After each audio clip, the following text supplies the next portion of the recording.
Isi men, mwen se dak sa mwen isi men, mwen se volan mwen vich mwen la, dak ap mwen mwen mwen pasi kwa sa la, mwen vich mwen mwen. Sa mwen sa la men mwen la, mwen se chaje men. Ah, ok, mwen se.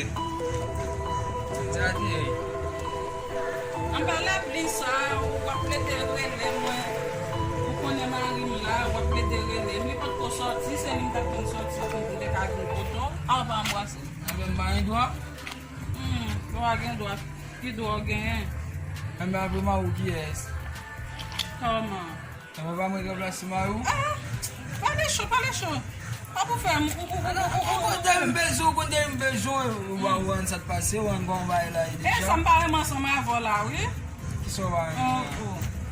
Mwen pa kon men paret men, mwen aboti Mwen chofe ou vijen ma ou, mwen mwen getan bien feyte. Dou kado fòm bese, fòm sa to ou bien bese, te chaje vi. Ta chaje, fòm nan biyere moun. Mwen pa yon soui, fòm yon fè moun.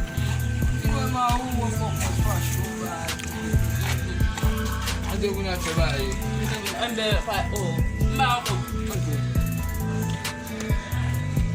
Hey, sa ka pase la, mba kompran nou. Ate non. Entre nou, bon mourel, bon kor. Te ki jen perdi nan gade ti fiya. Bon nou gaso ki nou fè bouse kon sa.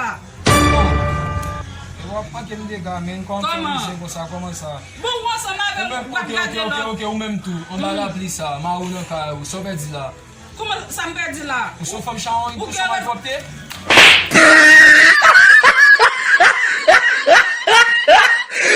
Look at the top of his head.